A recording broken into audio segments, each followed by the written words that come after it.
welcome to the Food and Beverage Leaders Podcast. I'm Andy Barr, owner of Barr Transportation. We're so glad you joined us today.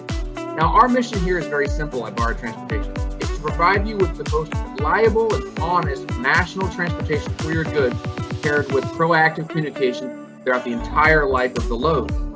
Now, this podcast is designed exactly for you. It's for sales managers, produce managers, logistics managers, traffic managers, the entire C-suite, anyone else who really wants to perform at the top of their game in this global food and beverage industry. So whether you're big or small, West Coast or East Coast, this podcast is meant for you. Now make sure to stick around at the end of each show and we'll reveal how you can apply to be on the show yourself so you can grow your authority, build partnerships, and help your business boom. Interviews are about 15 to 20 minutes long, and I'll leave you with my favorite quote: preparation plus opportunity equals success. That's it. I'll see you on the inside. Enjoy this episode.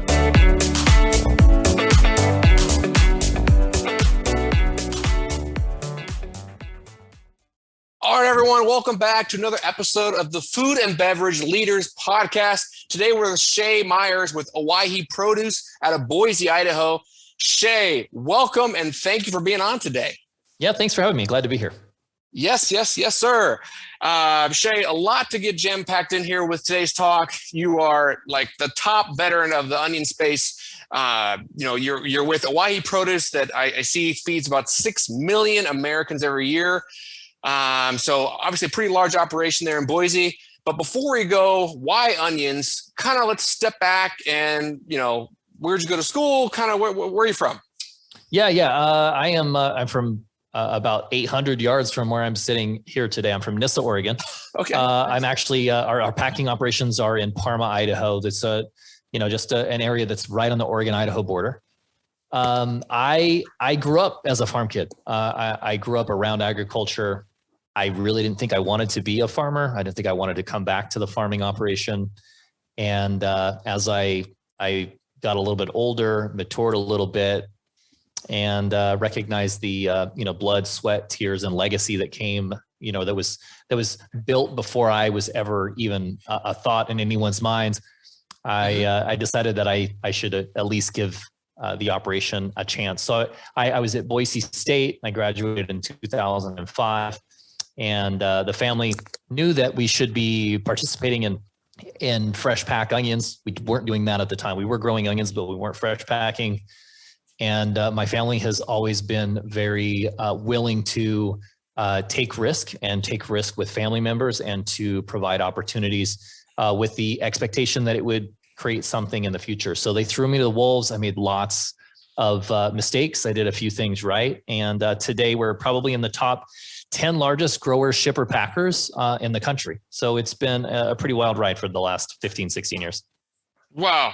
So did you have to get some experience before your family was like gonna, give you a shot at with the family business? Or looks like you had some time with Buck Naked Onions. Can you touch on that? Yeah. So Buck Naked Onions is actually the processing side. So it was another vertical that we were able to take with the byproduct. So there's a lot of byproduct, non-perfect looking onions that are perfectly usable. And so that the Buck Naked side came as a way to reduce food waste and to try and follow the value chain a little bit further. And that's how I ended up being part of that. Really, it came after. The family took the risk with me on the packing operation because we started small, right? We started with a rented packing facility. We learned how to pack onions on a very small scale and just kind of incrementally grew the packing operation in the business over about a decade and a half. Gotcha. Well, as they say, you got to take risk to start a business, and obviously to grow the business, you have to take more risk, and more risk, more reward, right? So, that's what you hope. Right. Exactly. It's not guaranteed, but you got to go for it. And obviously you guys are doing well, being one of the top 10 onion growers, packers, and shippers. What, as you look at the onion market as a whole, right, 30,000 foot level, nationally and in Idaho, what's going on? Is there mergers and acquisition happening? Are people leaving the space because it's too competitive and just really tough? Or are people entering the space because there's more opportunity? How to, kind of go over the high level aspect? Yeah, I mean, onion production in the United States is certainly a very mature market. Realistically, I mean, it's since the beginning of agriculture. I mean, onions are one of the most consistently consumed vegetables in the United States. So it's always been around. In this area, it started in the 30s and 40s and has continued since then. So there's, a lot of old players. We're still, 15 years in, we're still the baby or one of the babies, in the industry. I wouldn't say that it's growing. I wouldn't say that it's shrinking. There are some, mergers that have taken place, and there will be more mergers that continue to take place as time goes on. It's very, very low margin, especially right now. And so I would expect there to, expect to see more consolidation in the market. But I think that's not unique to onions. It's pretty common within agriculture in general. We're just not making much. Our margins are very, very slim right now. They will continue to be that way until more of those, until there's more consolidation, and there's some cultural shift within the industry itself, actually. Okay, very good, and that makes sense, right? Take advantage of economies of scale and grow through acquisition. So, with being a food shipper, in Idaho, a lot of potatoes in Idaho. You got onions. You're in that potato, onion, apple country up in the Northwest.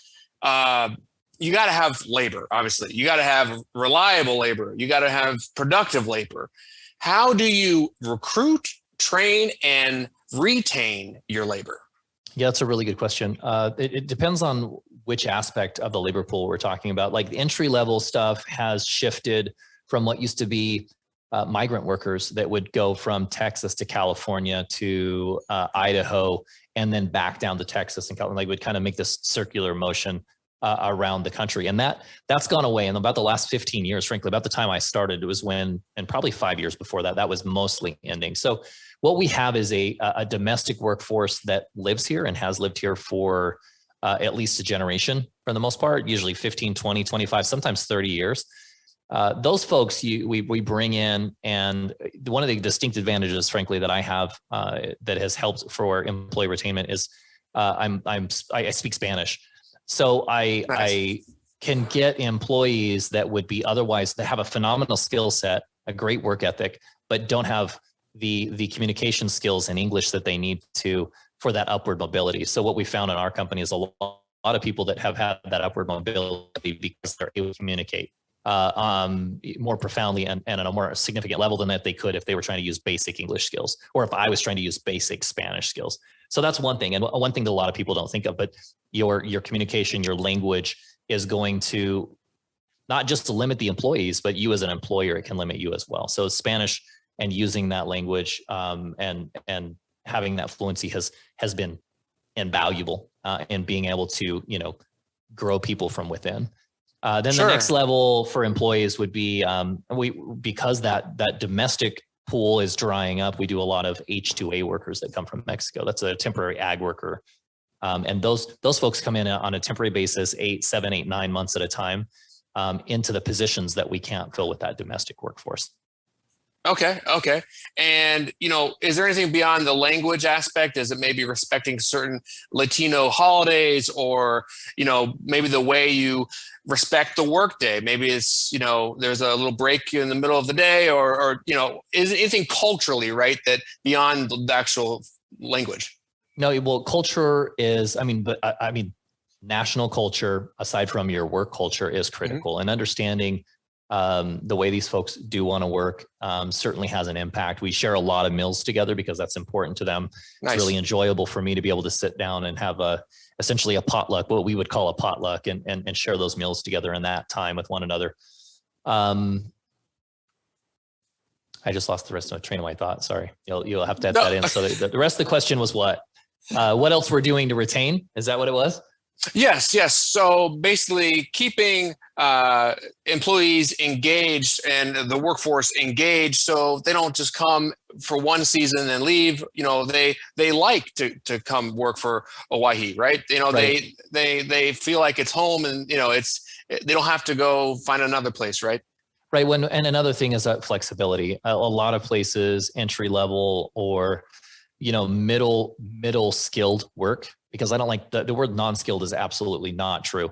But this, these middle skilled jobs I like to think that, the ability that they have to not just have to show up at 7 o'clock or 8 o'clock every day and work until 5, and there's zero flexibility, and you can't go to your kids' play, and you can't go to your kids' soccer game, and you have to be here every single day. We've been very flexible from the very beginning, realizing that people have families and lives and things that they need to do. And that's something that, I've had a lot of people that have left and have come not right back, but they come back relatively quickly. And the reason isn't pay. It's culture, and frankly, it comes down to that work flexibility. The fact that they're not just a person showing up to do a job, and they have to, put that widget in that little hole every 22 seconds, but that they're a real person doing a real job, and we work around their real life so that they can stay here. The other thing is the ability to grow within the company. There's a lot of people that have been able to do that and have gone from an entry-level job at, $10 or $11 an hour, and today they're on a salary.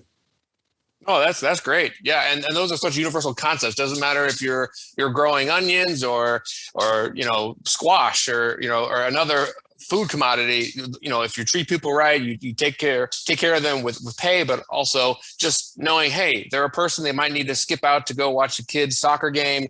With the carriers that we partner with, right? Our favorite ones, they don't force dispatch their drivers, right? They say, hey, you want some home time? Okay. So it's all, people are people. Business is with people, right? So exactly. Okay. So moving on to the operation. So you're running a large business here. You have your cost of goods sold. And of course, with, crazy inflation right now, how are you controlling, or what are you doing to do your best to control that rising cost of food? That's a really good question. I mean, I think it's more about managing and trying to keep your finger on the pulse of what's happening as it changes. It's happening so quickly that what in the past would have been a minor error, a minor calculation error, is something that's significant enough that you could be put out of business. So what we have done in the last just few months, about 8 months ago, is brought a controller in-house. Instead of using just our accountant, we have a controller. The idea with that controller is to help us manage those costs and what we're doing more actively to get a handle on things more quickly, and therefore be able to react better and keep ourselves in business. That's really good. Yeah. Bring in someone who can really, their only role is to analytically think and analyze about, okay, how can we make this business as efficient as possible? So exactly. And fortunate enough, you are large enough, right, to bring someone in like that. Let's say you're a small shipper, right? And you can't afford an extra person right now. I'm not sure what those, cost, but you know what I mean? Like, what would you recommend to a small grower that, or packer that just started maybe and is facing those same food costs that everyone is? Yeah, I mean, I think it comes down to, you can do the math fairly quickly. If you look at what all of your input items are costing you. And if we're looking at the farming side, you can look at all your fertilizer, NPK, whatever, what that percentage increase is, and come up with the back of a napkin, calculation pretty quickly. On the packing side, you can do something similar. We know that pallets are up, 100%. We know that pallet wraps up 60%. We know that bag costs are up 30%. And even if you just do a weighted average, if you will, of all of those items and take into account what that's going to represent at the end of the day, and make sure that you're asking for that. You don't have to have it down to the penny, and you don't have to have it exactly right, but you do have to have a snapshot that makes you hold those that you're selling to accountable, right? It's really easy and we ran into that at the beginning of this contracting season. Folks that were like, well, look, I'm only going to give you 6% for your 2021 contract. And frankly, all of my neighbors and my competitors did the same thing. So we ended up with a 6% increase when our actual increase of cost at that point was probably 10 to 15%. Wow.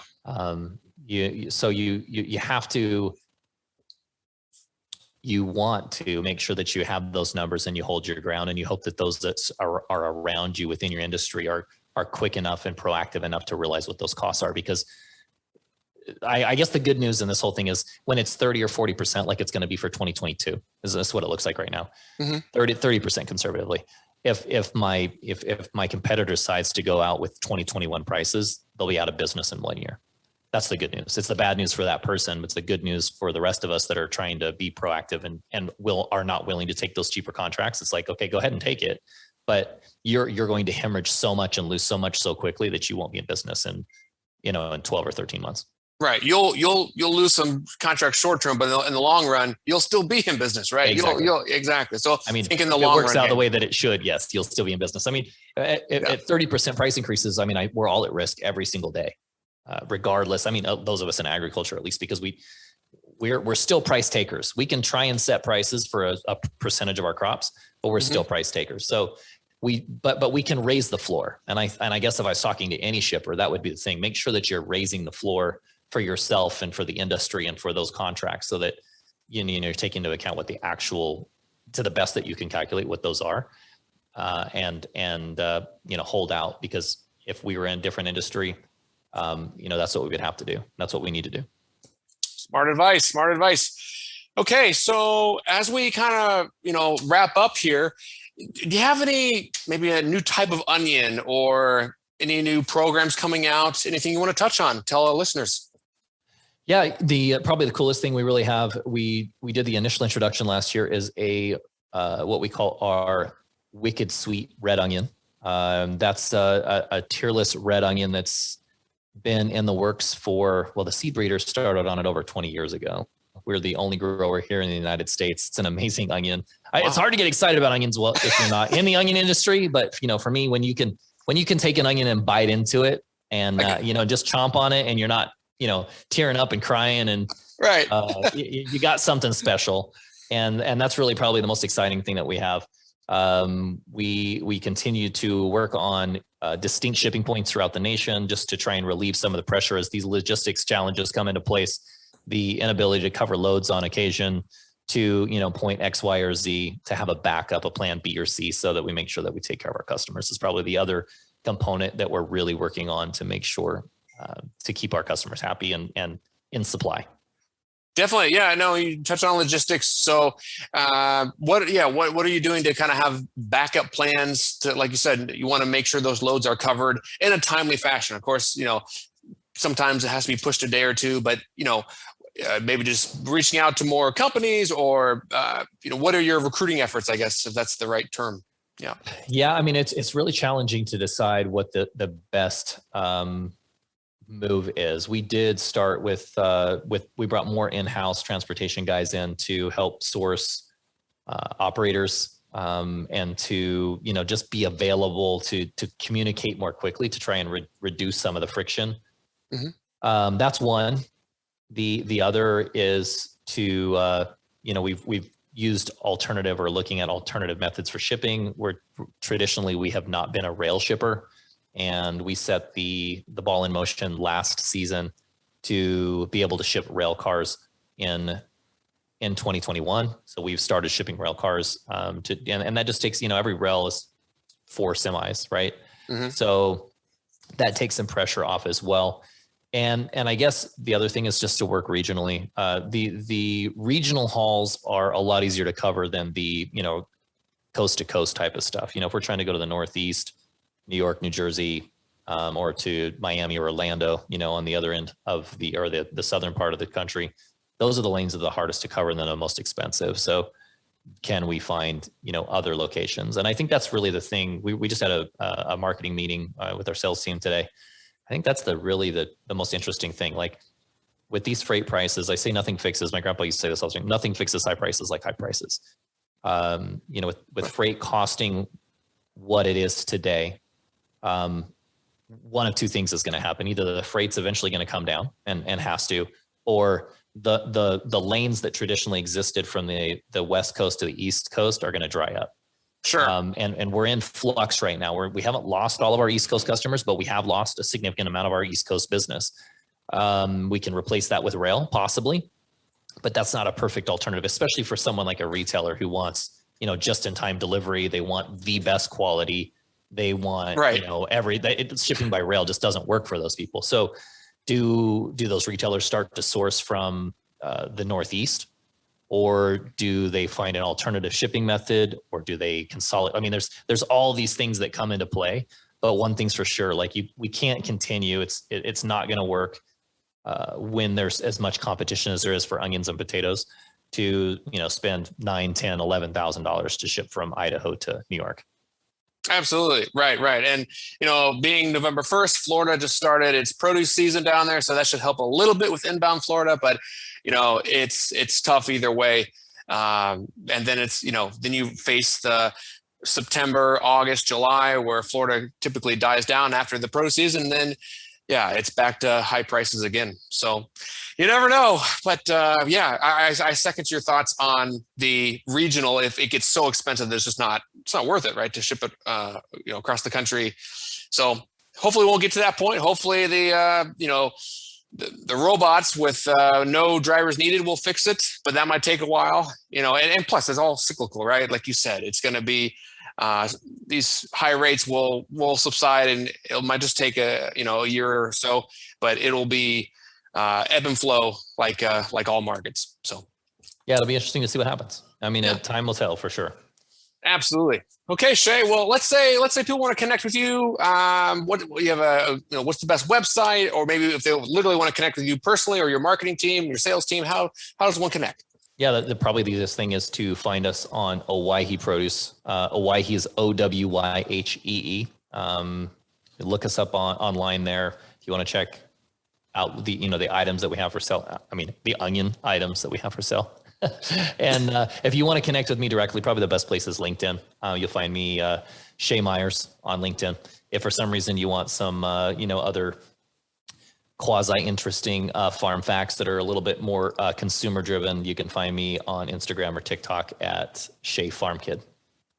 There you go. Shay Myers, Owyhee Produce. Thank you very much, sir. And best of luck for the rest of the quarter. I appreciate it. Thank you. Thank you.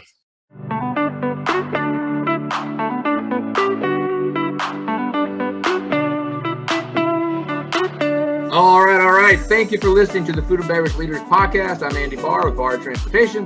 Now, if you are a successful leader in the food and beverage space, believe in your company, and want to share your story, really look no further. All you have to do is go to bartrans.com/podcast/apply to apply to be on the show.